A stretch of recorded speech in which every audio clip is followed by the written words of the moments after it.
Bonsoir à tous et une nouvelle fois, merci de nous retrouver pour cette troisième et dernière partie spéciale élection législative avec Émilie qui va intervenir. Émilie Lecomte, bonsoir, on ne vous présente plus. Vous avez, je crois, des chiffres concernant la participation à nous donner. Allons-y. Des résultats, des chiffres définitifs de la participation tout d'abord en Seine-Maritime avec 54,41% des votes qui se sont exprimés. Et puis la participation cette fois dans l'Eure, définitive également, 55,94% pour ce second tour. Merci beaucoup Émilie. Nous allons maintenant de plein pied dans la 10e circonscription. Dans cette circonscription, l'UMP sortant Alfred Tracy-Payog était opposé à la socialiste Dominique Chauvel qui est en notre compagnie. Bonsoir madame. Et bonsoir. Dominique Chauvel est élu avec très exactement 50,93% des voix, soit 33 358 voix pour être très exact. Ça a été là aussi extrêmement serré, madame Chauvel. Oui, serré, 1200 voix d'avance par rapport à Monsieur Tracy-Payog. Je dois dire que je suis très heureuse ce soir. J'avais envie de vous demander, est-ce que c'est une place forte de l'UMP que vous avez réussi à prendre ce soir? Je le pense. C'est un travail de terrain depuis des années qui a payé. Nous avons conquis au fur et à mesure des territoires, des communes, des cantons. Et puis, je suis une élue de proximité et je crois que c'est ce qui a payé, c'est d'aller à la rencontre des habitants de ce territoire, des habitants du Pays de Caux que je connaissais très bien et des habitants du Pays de Bray que j'ai découvert et avec grand plaisir. Je leur avais donné un signe fort en demandant comme suppléant Francis Sénécal, un élu connu et reconnu en Pays de Bray. Eh bien, ce soir, ça a fonctionné comme une locomotive sur le terrain. Comme une locomotive, oui, on peut l'appeler ainsi, mais une locomotive toute zen. D'accord. Je vous en prie, Philippe. Vous êtes maire de Sotteville-sur-Mer, vous êtes vice-présidente du Conseil général, vous êtes députée, madame la députée, aujourd'hui. Qu'est-ce qu'il va falloir faire pour se conformer à la loi, d'une part, et puis par rapport à la philosophie générale du Parti socialiste, qui est résolument contre le cumul des mandats? Eh bien, écoutez, je me conformerai bien sûr à la loi. Je suis une citoyenne française respectueuse des textes de loi. Nous avons des droits, nous avons des devoirs. Eh bien, comme tout citoyen de ce pays, je me conformerai bien sûr à la loi. Voilà. Alors, un ancrage local, est-ce que c'est pas mal finalement quand même? Ah bien sûr, je veux tout d'abord remercier les Sottevillais qui il y a 22 ans déjà m'ont fait confiance et ce soir, eh bien, je suis très heureuse que le reste de cette circonscription m'ait accordé sa confiance.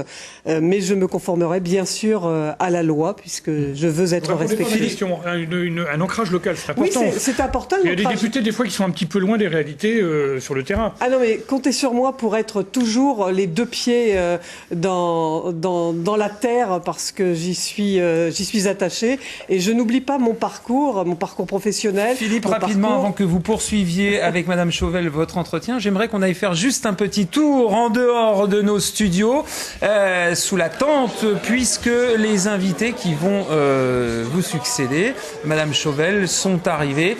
Il y a du monde dehors, il y a de l'ambiance, on regarde avec beaucoup d'attention les diffusions, les résultats.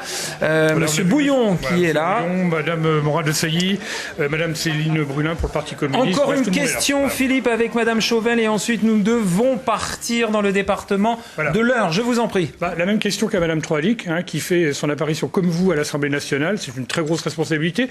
Est-ce que vous êtes vraiment très ému ce soir? Oui, je suis très très ému, d'autant plus que je vais faire une petite confidence. C'est la fête des pères. Mon père est décédé. Je crois qu'il aurait été fier de moi. Et je veux lui dédier à lui et à mon frère aussi, parti trop tôt, cette victoire. Merci madame la députée. Merci madame. Merci beaucoup à vous. Et bon vent donc dans ces nouvelles fonctions. Donc comme promis à l'instant, ne passez pas juste devant la caméra, je vous demande un petit instant. Nous allons donc tout de suite dans le département de l'Eure, dans la 5e circonscription, où le député sortant Franck Gillard, que vous avez entendu vous exprimer tout à l'heure sur le compte du Front National, il parlait de son opposant du Front National. Eh bien Franck Gillard est élu avec 60,41% des voix contre 39,59, justement au candidat du Front National, Jean-Michel Dubois. Nous allons sur le terrain, c'est avec, je crois, Grégory Tellu. On a fait une campagne On le qualifierait d'exemplaire, on y a usé donc nos Méphistos, si j'ose dire. Il va donc reprendre le chemin de l'Assemblée nationale. À 62 ans, l'UMP Franck Gillard peut savourer un 3e mandat consécutif. Pour autant, c'est une victoire sans triomphalisme avec 60,41% des voix. Le duel avec le Front National fut beaucoup plus âpre que prévu. Le stress s'est déclenché chez moi en deuxième partie de l'après-midi, comme d'habitude. Vous connaissez Flaubert qui avait une très jolie définition du candidat, 2 points, homme inquiet. Donc j'étais jusqu'au dernier bulletin de vote, je suis un homme inquiet, c'est normal. Je crois que c'est le respect du suffrage universel. Une défaite encourageante, voilà en somme l'analyse de Jean-Michel Dubois. Le candidat du Front National a fait mieux que résister avec 39,59% des voix, notamment dans le canton d'Étrépagny où il réalise un score de 49%. Le Front républicain semble avoir eu peu d'effet. De sources sûres, il y a un nombre relativement important d'UMP qui ont voté pour moi parce qu'ils veulent justement que ça change. Ils veulent retrouver la sécurité qu'ils n'ont plus à tout point de vue, que ce soit au niveau physique, que ce soit au niveau de l'emploi. Franck Gillard, à la fête, à l'heure des discours, l'ancien maire des Andelys pourra peut-être aussi remercier la gauche et ses divisions du premier tour. Voilà pour cette circonscription. J'aimerais maintenant que nous filions dans la 3e circonscription, toujours dans le département de l'Eure. Vous nous rappelez, Émilie, s'il vous plaît, les résultats. Tout à fait, dans la 3e circonscription de l'Eure, c'est bien l'ancien ministre de la Défense, le nouveau centre Hervé Morin, qui a été réélu avec un peu plus de 53% devant Mélanie Maméry, PS, la candidate de la majorité présidentielle, qui récolte pour sa part 46,83% des suffrages. Et si j'en crois ce que nous disent ce soir François Verly et Patrice Cornélier, eh bien, le maire d'Épeigne a fait la différence dans les communes rurales et a sans doute bénéficié aussi, disent-ils, des voix du Front National. Reportage. Mélanie Maméry a besoin de toutes les voix de la gauche pour espérer s'imposer. Et les premiers résultats lui donnent des raisons d'y croire, comme dans ce bureau de Pont-Audemer où elle arrive largement en tête. Confirmation un peu plus tard à l'hôtel de ville de sa bonne implantation en milieu urbain. La candidate PS devance Hervé Morin dans les 7 bureaux de la cité de la Rille. Elle fait le plein de suffrages également à Bernay, l'autre grande ville de la circonscription.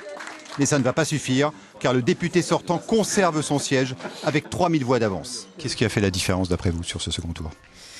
Ce qui a fait la différence, je crois qu'il a eu un report de voix du Front National assez correct. Et certainement, je l'ai quand même obligé à partir en campagne sur la dernière semaine. Donc voilà, il a mouillé ses chaussures. Pas de triomphalisme pour le président du nouveau centre. Hervé Morin a choisi Lieuret pour remercier ses électeurs.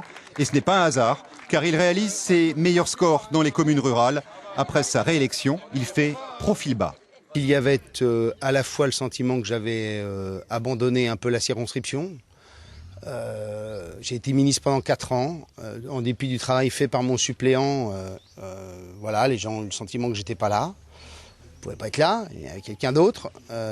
Et puis j'ai probablement pas assez communiqué sur ce que j'ai pu obtenir pour la circonscription. Avec un peu plus de 53% des suffrages pour Hervé Morin, cette 3e circonscription de l'Eure reste donc un bastion de la droite.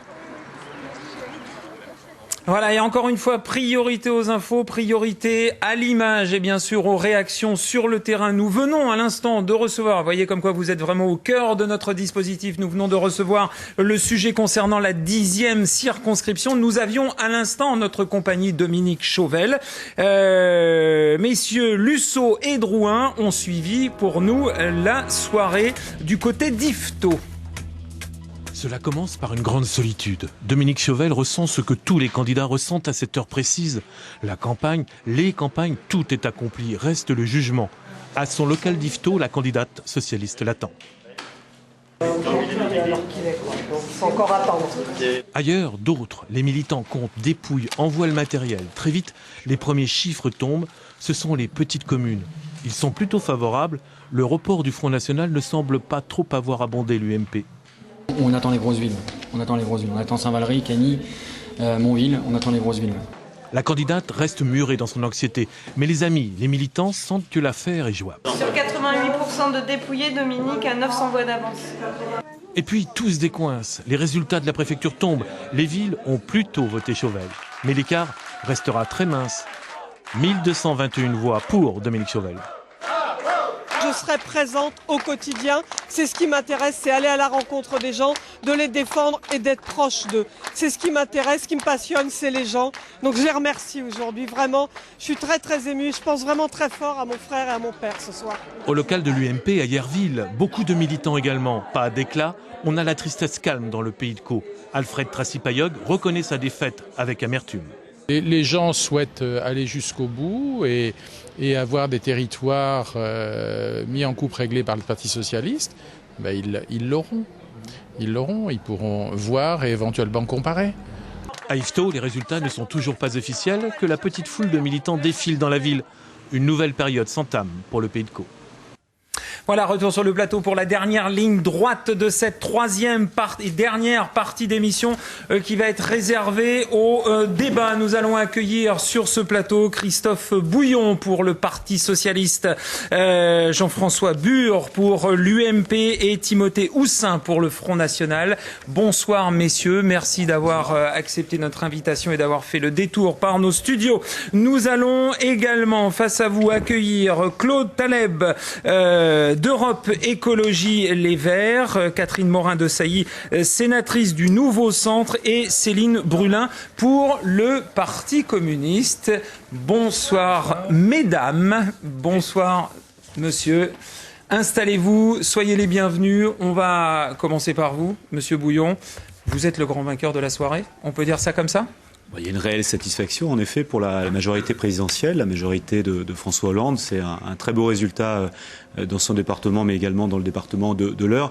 Mais il y a aussi une autre satisfaction, c'est celle de voir aujourd'hui en Seine-Maritime beaucoup de femmes députées. Et c'était un choix, une volonté du Parti socialiste. Ce choix a été construit dans la durée et c'est une chance pour nous maintenant de voir dans ce département Catherine Troilic, Valérie Fournéron, Dominique Chauvel, Sandrine Hurel. On posera évidemment la question à mesdames. C'est un vrai bonheur, dans un instant, une réaction également de monsieur Bure, s'il vous plaît. Ce soir, vous en revanche, grande défaite ? Oui, une vraie déception à l'échelle de la France et en Seine-Maritime, bien évidemment. On a espéré une vraie mobilisation entre les deux tours. Elle n'a pas eu lieu. Notre électorat s'est pas mobilisé pour faire bouger les lignes. Donc on est évidemment déçus. Avant d'aller un petit peu plus loin dans le débat, je vous propose que nous fassions déjà un tour de table. Pour le Front National, ce soir, comment est-ce que l'on interprète ces résultats ? Écoutez, ils sont somme toute logiques. Il y a une logique institutionnelle qui donne régulièrement la majorité au président après son élection. On peut aussi voir que l'UMP perd un grand nombre de sièges. C'est dû à la politique qui a été menée par ce parti durant les 5 dernières années. Et pour nous, au Front National, nous faisons notre rentrée à nouveau à l'Assemblée nationale. C'est une véritable victoire pour nous d'avoir 2 députés. Quand on voit le mode de scrutin qui est totalement scandaleux, je pense qu'on aura l'occasion d'en reparler tout à l'heure, que de réussir à avoir deux députés. On évoquera tout cela dans un instant de façon croisée. Madame Brulin, l'œil que vous avez porté, quel regard vous avez porté ce soir sur cette soirée ? Satisfaction que la gauche l'emporte, avec cependant, on l'a vu, une abstention qui progresse encore, et puis un regret parce que l'ensemble des composantes de la gauche a permis l'élection du président François Hollande, et ces composantes, notamment le Front de gauche, ne seront pas aussi bien représentées qu'il le faudrait à l'Assemblée nationale, donc c'est un regret pour nous. Catherine Morin-Desailly, votre œil avisé d'observatrice ce soir, quel est-il ? Et puis j'aimerais bien vous entendre également sur les femmes qui font une entrée remarquée. Il y en a beaucoup plus maintenant. On peut s'en réjouir. Bien sûr, c'est le bien sûr. résultat aussi de la loi sur la parité qui a été améliorée au fur et à mesure, y compris sous le gouvernement sortant. Alors, défaite de la droite, grande victoire de la gauche ce soir. Ce que je note, c'est que, comme dans la plupart des pays européens où il y a eu des élections, la France n'aura pas échappé à cette alternance dans un contexte, il faut quand même le redire, extrêmement difficile, de crise mondiale inédite. Ça veut dire quoi ? Ça veut dire que les députés sortants n'ont surtout pas démérité. Ils ont fait un travail, vous verrez, sur lequel nous nous appuierons dans les mois à venir, je n'en doute pas. Dans notre département, eh bien, il y a eu le mouvement de balancier qui est lié au mode de scrutin, à savoir ces élections législatives associées à la présidentielle. Moi, ce que je note aussi, ce sont des points de satisfaction, en tout cas dans l'agglomération rouennaise, puisque nous avions un nouveau candidat, un nouveau binôme, Cyril Grenou et Jean-François Bure ici représentés, qui ont fait un score tout à fait prometteur, notamment sur la ville de Mont-Saint-Aignan. Ils sont devant la candidate ministre et le maire de la ville de Mont-Saint-Aignan. Donc il y a des points aussi de recomposition et qui laissent augurer de changements à l'avenir. L'avenir, donc, en point de mire. Monsieur Taleb, bonsoir pour Europe Écologie Les Verts. Déçu, j'imagine, ce soir, notamment avec la défaite de Véronique Moinet, dans la deuxième circonscription. Vous me permettrez quand même d'abord de faire part de ma grande satisfaction dans la situation de crise qu'évoquait Madame de Sailly. Je pense que le fait que la majorité gouvernementale et parlementaire soit confortée, que une majorité de changement soit confortée, la première bonne nouvelle de la soirée. La seconde, c'est un événement, je veux quand même le dire, c'est l'élection d'un groupe parlementaire écologiste. Je pense que je suis très heureux de cette nouvelle. Je pense que c'est une très bonne nouvelle pour la démocratie française. 15 élus pour avoir un groupe. Je crois qu'on est autour de 18, je ne sais pas à l'heure qu'il est au détail. Ça va évidemment changer quelque chose dans la structure de la vie de votre parti. Mais je pense surtout que ça va changer quelque chose pour l'Assemblée nationale. C'est-à-dire que ça va changer quelque chose pour les Français, parce que je pense que l'écologie, loin d'être le problème, c'est une partie de la solution des crises qu'on connaît. Et donc l'élection de députés écologistes d'un groupe parlementaire écologiste, de ce point de vue-là, est une très belle nouvelle. Voilà, notre tour de table est fait. Philippe, je vous en prie, ouvrez le banc. Débat croisé. Alors on va commencer par le Parti Socialiste. Vous avez la majorité à vous tout seul, au Parti Socialiste. Alors je sais bien que par discrétion, j'allais dire à la fois politique et relationnelle avec vos amis Europe Écologie Les Verts et du Front de Gauche, vous disiez, bon, si on l'a, tant mieux, mais c'est pas ce qu'on cherche à tout prix. Maintenant, c'est quand même plus confortable pour vous. Est-ce que vous pouvez être en mesure, d'après les chiffres que vous avez, d'obtenir les 3/5 du Congrès pour faire évoluer la Constitution, notamment en particulier d'un des thèmes qui a été évoqué pendant la campagne électorale pour l'élection présidentielle, à savoir le droit de vote des étrangers de la communauté européenne? En termes de modification des règles du jeu, il n'y a pas que celle-ci. Je crois que les Français ont exprimé aussi, au moment des présidentielles, une volonté de changement. Changement dans tous les domaines, économiques et social, mais aussi dans le domaine institutionnel. Il y a la question que vous citez du droit de vote des étrangers, mais il y a aussi la question de la proportionnelle, par exemple. Et je crois que c'est dans ces domaines-là qu'il faut, en effet... Une dose de proportionnelle ou la proportionnelle, comme en 1986, qui avait vu le Front National avoir 35 élus, comme le Parti communiste à l'époque. Une dose de proportionnelle, c'est bien évident, et chacun en conviendra qu'il faut permettre simplement à l'Assemblée nationale que la diversité et la stabilité s'expriment d'une façon ou d'une autre. Il faut à la fois une stabilité, parce qu'il faut une majorité pour conduire une politique dans ce pays, et en même temps, il faut permettre à différents courants d'opinion de pouvoir être représentés. En tout cas, c'est une volonté du président de la République. C'est un de ses engagements et il nous appartiendra maintenant de le mettre en œuvre. Alors, du côté du Parti communiste, a priori ce soir, à moins que je me trompe, mais ça va vraiment être très juste pour avoir un groupe. Est-ce que vous allez demander à vos alliés socialistes de changer la règle du jeu, comme au Sénat d'ailleurs, n'est-ce pas, Madame Morin-Desailly, c'est-à-dire qu'un groupe soit constitué de 10 représentants et non plus de 15? Nous avions 11 candidats au second tour. Donc un groupe à 15, c'est évidemment pas possible. Après, moi, je pense qu'en effet, un groupe qui donne, par exemple, la possibilité de déposer des propositions de loi, oui, c'est souhaitable dans ce pays, parce que nous avons de l'ordre de 200 propositions de loi, par exemple pour interdire les licenciements boursiers, par exemple pour répartir mieux les richesses dans ce pays, par exemple pour financer la retraite à 60 ans. Et je pense que ces réformes doivent avancer et que nous serons force de proposition et qu'il nous faut un groupe pour cela, parce que ce sera bon pour la gauche que l'on puisse mettre en débat ces propositions dans la future Assemblée nationale. Si je puis me permettre, Philippe, Madame Morin-Desailly, pardon, c'est une phrase que nous citions déjà tout à l'heure, qui a été expliquée ce soir, dite au PS. C'est historique, ce n'est arrivé qu'une fois en 1981. En 88, c'était pire, si je peux m'exprimer ainsi. Est-ce que c'est vraiment la claque et les pleins pouvoirs, cette fois, pour le gouvernement de M. Hollande? Dans le contexte actuel, on va laisser faire la gauche, qui va disposer des pleins pouvoirs. On va les laisser faire et voir comment ils vont prendre à bras-le-corps une situation qui est des plus compliquées, qui n'a pas arrêté d'être critiquée. En tout cas, moi, je fais partie d'une majorité sortante au Sénat, qui a eu bien des difficultés à faire voter et un certain nombre de sujets qui étaient nécessaires, encore une fois. On verra qu'on s'appuiera sur tous les acquis qui ont été mis en avant. Ce que je voudrais dire sur la proportionnelle, je fais partie d'une famille politique, le Nouveau Centre, l'héritage de l'UDF, qui a toujours revendiqué cette dose de proportionnelle depuis plusieurs années. Donc je pense qu'il serait utile, dans une certaine mesure, il faut que ça soit aussi une proportion dosée, de pouvoir avoir une meilleure représentativité de l'ensemble des forces politiques du pays. Si je vous dis que le centre est explosé ce soir, en 1993, vous aviez 225 députés UDF. Aujourd'hui, vous en avez nettement moins. Je crois qu'il y a 2 modems et puis il y a des élus du centre, bien sûr. Il va falloir recomposer le centre, ça ne va pas être facile. Oui, mais vous savez, c'est pas la difficulté qui nous arrête. Ce que je voulais dire également, c'est à propos du seuil minimal pour constituer les groupes. J'espère qu'à l'Assemblée nationale, on saura tenir compte de ce qui s'est passé au Sénat. Puisque au Sénat, on a modifié le règlement intérieur pour permettre aux écologistes d'être représentés au sein d'un groupe, et le seuil est de 10 sénateurs. Donc on verra si la majorité actuelle est logique avec elle-même et fait la même chose à l'Assemblée nationale. Ça, c'est un aspect, mais il y a une chose qui est assez intéressante. À l'instant, nous parlions de la constitution du groupe avec Europe Écologie Les Verts. Moi, j'aimerais vous entendre sur une chose. On a un petit direct qui vient de tomber. Donc, le PS obtient la majorité à lui seul, donc à l'Assemblée. Le FN entre à l'Assemblée avec Monsieur Collard et Madame Marion Maréchal Le Pen. J'aimerais avoir une réaction de votre part, parce que j'imagine que vous avez des avis très tranchés sur le sujet. Bien évidemment, on va déjà vous donner la parole sur ce sujet, sur leur arrivée.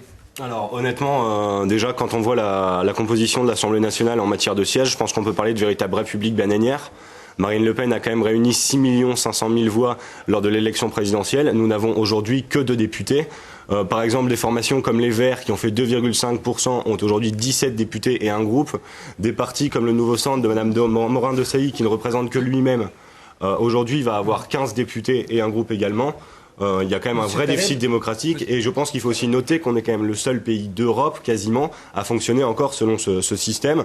Donc nous sommes pour une proportionnelle intégrale. Alors tout d'abord, on va demander à Monsieur Taleb très rapidement, pour que tout le monde puisse s'exprimer, de réagir, parce qu'il nous reste exactement 17 minutes de débat, et ensuite nous allons, Monsieur Bure par exemple, vous faire réagir sur le sujet, l'entrée du Front National dans l'hémicycle. Monsieur Taleb, je vous en prie. Vous voulez que je réagisse à quoi, au Front National, enfin aux inepties sur ce qui vient d'être dites là. Écoutez, Marine Le Pen a fait un résultat aux élections présidentielles. On a voté aujourd'hui aux élections législatives. Donc l'impact des Verts ne se mesurant aux présidentielles. Mais on n'a pas gagné aux présidentielles. Le rôle d'un député, c'est bien de voter les lois principalement. Bien sûr, le rôle des députés, ça ne se détermine pas. Ça ne se détermine pas aux élections présidentielles. Pour autant, moi, je suis favorable à la proportionnelle. Je suis favorable à une proportionnelle du type de celle qui existe aux élections européennes, aux élections municipales, aux élections régionales, qui permettent à la fois de constituer des majorités et en même temps de représenter tous les courants politiques. Et donc, il me paraît évident. Donc, une part de proportionnelle dans un scrutin majoritaire. Bien sûr. Et dans ce contexte-là, tous ceux qui auront les voix qui permettront d'être à l'Assemblée nationale, y compris le Front National, devront naturellement y être. Alors, Monsieur Bure, pour l'UMP, votre réaction, et Monsieur Bouillon ensuite, si je peux me permettre. Réaction vous êtes gaulliste, vous connaissez Monsieur Bure, vous êtes un gaulliste pur et dur, et si je peux me permettre, c'est vrai que dans votre camp, on est contre la proportionnelle. C'est d'ailleurs ce que voulait le général de Gaulle et ceux qui ont réalisé la constitution de la Ve République pour éviter qu'avec très peu de députés, on puisse faire balancer d'un côté ou l'autre, comme sous la 4e République, les gouvernements. C'est votre point de vue en tout cas. Nicolas Sarkozy avait un point de vue légèrement différent puisqu'il a été prêt à une dose de proportionnelle. Il n'a pas fait. Ça dépend où on met le curseur. Voilà. Donc, sur la réaction, le fait qu'il y ait des députés Front National à l'Assemblée nationale au jour d'aujourd'hui, les électeurs ont décidé de le faire. Après, effectivement, et le général de Gaulle avait raison, il ne faut pas qu'on soit en situation de blocage des institutions. Voilà, tout simplement. Est-ce que vous êtes favorable à des alliances sur le fond, et vous allons donner la parole avec le Front National. Comment ça va se passer à l'Assemblée nationale? Est-ce que vous regrettez, par exemple, le débat qu'il y a eu entre certains voulaient faire des alliances avec le Front National, d'autres ne voulaient absolument pas. L'ancien Premier ministre, M. Fillon, on reste droit sur nos positions, et puis certains ont fait plus que des compromissions avec le Front National. Dans votre camp. Oui, enfin, c'est pas des compromissions, il n'y a pas de sous-électeurs. C'est pas l'UMP, l'URPR de l'époque qui a fait rentrer le Front National largement et pas simplement 3 élus il y a quelques années. Donc, en 1986, à la proportionnelle, 35 élus. Absolument. Donc voilà, de ce côté-là, on n'a absolument rien à nous reprocher. Pardon, si vous me permettez, parce qu'il y a en effet la question de la proportionnelle. Mais ce qui est quand même très inquiétant, c'est que voilà des élections législatives qui sont éminentes pour l'avenir du pays, où on a à peine 60%, 50%. Moi, dans ma ville, il y a la moitié seulement des gens qui sont venus voter. Et il y a d'autres villes où c'est pire encore. Et moi, il me semble que de mettre les législatives après la présidentielle et de présidentialiser encore plus la Ve République, de laisser entendre qu'un homme, quel qu'il soit, pourrait... Ou une femme, absolument. Je trouve qu'il y a un vrai problème et qu'il faut revoir sur le fond nos institutions. Sur le fond nos institutions. Pardonnez-moi, très court. Mercredi, je crois que vous vous réunissez au sein du Parti communiste. Dès demain. Alors, c'est encore plus rapide que ce que je pensais. Et est-ce que vous allez... de la réactivité chez les communistes. Oui, tout à fait. Est-ce que vous allez être favorable à ce qu'il y ait des ministres communistes, si évidemment la majorité socialiste le souhaite? Est-ce que vous êtes favorable à rentrer au gouvernement ou pas? La question, c'est pour mener quelle politique? Et cette question ne concerne pas que les communistes, évidemment. Donc vous lancez un appel à M. Bouillon, au Parti socialiste. Mais pas seulement à M. Bouillon. Il est là sur ce plateau ce soir, profitez-en. Mais nous avons dit depuis le départ que nous voulions... L'enjeu aujourd'hui, ça n'est pas, je dirais, comment gérer la France dans la crise, c'est comment on sort notre pays et l'Europe de la crise. Et donc, quelles réformes profondes, comment on partage les richesses, comment on mène une politique sociale et d'investissement qui permette de relancer le pays. Comment on ne se met pas sous le joug des institutions européennes qui aujourd'hui... Pendant ces 2 tours, la défaite est quand même dure à supporter. Ce soir, je lis une déclaration de M. Mélenchon qui dit « Nous venons de payer cher, très cher, notre autonomie ». On paye cher un système institutionnel qui fait que l'élection législative a été minorée et que, en effet, peut-être... C'est une réflexion que nous devons nous adresser à nous-mêmes. Peut-être que nous avons nous-mêmes contribué à ce présidentialisme. Il y a aujourd'hui la constatation qu'une force dont les idées, on l'a vu, vous l'avez tous constaté pendant les présidentielles, ont été très fortes et en pointe, ne se retrouvera pas représenté comme il le faut à l'Assemblée. C'est une vraie question. Monsieur Bouillon. Je crois qu'il ne faut pas qu'on perde de vue la séquence que nous venons de vivre. Il y a d'abord eu le premier tour des présidentielles qui a permis de déterminer quel serait le candidat finalement de la gauche qui porterait, j'ai envie de dire, à la fois les valeurs et le François projet. Hollande, et j'en suis très fière, a été élu grâce aux 4 millions de voix de Jean-Luc Mélenchon. François Hollande est porté à la fois par un rassemblement de la gauche et de ceux qui souhaitent le progrès dans ce pays. Il a pris les engagements devant les Français et aujourd'hui son travail c'est de mettre en œuvre ces engagements. Il a commencé à le faire alors qu'il n'avait pas de majorité et donc la deuxième question qui était posée c'est de construire une majorité pour lui permettre de mettre en œuvre ces engagements. Ensuite, dans cette majorité, je crois qu'il faut en effet montrer que la gauche est diverse et cela n'a jamais été écarté. Jean-Marc Ayrault récemment le déclarait encore qu'il était prêt en effet à faire l'effort nécessaire pour que les différents groupes de la gauche puissent exister au sein même de l'Assemblée nationale. Attendez, soyons clairs. Bien sûr, les différentes composantes de la gauche, mais vous êtes tranquille. Vous êtes majoritaire à vous tout seul. Et ça ne suffit pas. Alors ça ne veut pas dire que vous n'allez pas écouter vos collègues Europe Écologie Les Verts en particulier, parce qu'il y a des ministres. Monsieur Gaudet, si vous permettez, ça ne suffit pas. Je crois qu'à un moment ou à un autre, le Parti socialiste peut en effet faire voter un certain nombre de lois sans avoir à rentrer dans des phases de négociation qui soient longues et qui ralentissent la mise en œuvre des engagements. Quoi qu'il en soit, depuis le début, la volonté de François Hollande, c'est de continuer dans l'idée de rassemblement. Je crois qu'il ne faut pas perdre de vue cette idée-là, parce que la situation est difficile, chacun d'entre nous en convient. On parle de crise, c'est une réalité. François Hollande est lucide sur la réalité économique et sociale de ce pays. Et il sait que pour justement amener le changement, eh bien, il ne faut pas simplement assurer ce changement sur, bien sûr, le groupe socialiste et apparenté, mais il faut aussi l'asseoir sur une rassemblement parce que le débat n'est pas interminable. Dernière réaction sur le sujet, ensuite on va changer de thématique parce que parler sur le sujet. Je vous en prie, on a parlé de diversité à gauche, on a parlé de proportionnel. Ensuite, il faut que nous changions de thème. Il nous reste 10 minutes. Honneur aux femmes. Oui, je vous en prie. Ensuite, j'attire votre attention que le Parlement est composé de 2 chambres, l'Assemblée nationale et le Sénat. Et vous êtes sénatrice. Et oui. On le rappelle. Vous êtes gentil, mais au Sénat, la répartition des forces en présence, notamment de la gauche, est tout à fait différente. Donc peut-être aussi un certain nombre de... entre la droite et la gauche. Je vais parler un peu pour mon voisin de droite et mon voisin de gauche, mais le rapport va peut-être être un peu différent, puisque au Sénat, le groupe socialiste n'a pas la majorité à lui tout seul. Nous avons bien tenu compte de cette observation. Monsieur Taleb, s'il vous plaît. Première remarque peut-être pour dire que ça me paraît tout à fait souhaitable que le Front de gauche puisse bénéficier d'un groupe parlementaire à l'Assemblée nationale, parce que je pense que ça bénéficiera à tous, et de façon générale, je pense que la représentation de tous à gauche est bénéfique à tous. C'est la première remarque. La deuxième remarque, c'est qu'il est de bon ton assez souvent d'ironiser sur la difficulté des Verts à faire face à certains types de situations politiques, aux jeux politiques, aux institutions telles qu'elles sont organisées. Je voudrais quand même souligner ce soir le succès d'un choix stratégique qui a été fait à l'automne dernier par Europe Écologie Les Verts, qui a été en effet de privilégier la représentation à l'Assemblée nationale pour pouvoir poursuivre, pour pouvoir convaincre, pour pouvoir prouver que les solutions de l'écologie sont tout à fait pertinentes pour essayer de sortir de façon originale des crises dans lesquelles on se trouve. Donc pour moi, c'est quelque chose qui est important, et je voudrais quand même pouvoir dire un mot, parce que je n'ai pas pu le faire la première fois à ce sujet. À propos de Madame Moinet. Oui, à propos de Madame Moinet. Moinet, pardon. De Madame Moinet. Quel lapsus.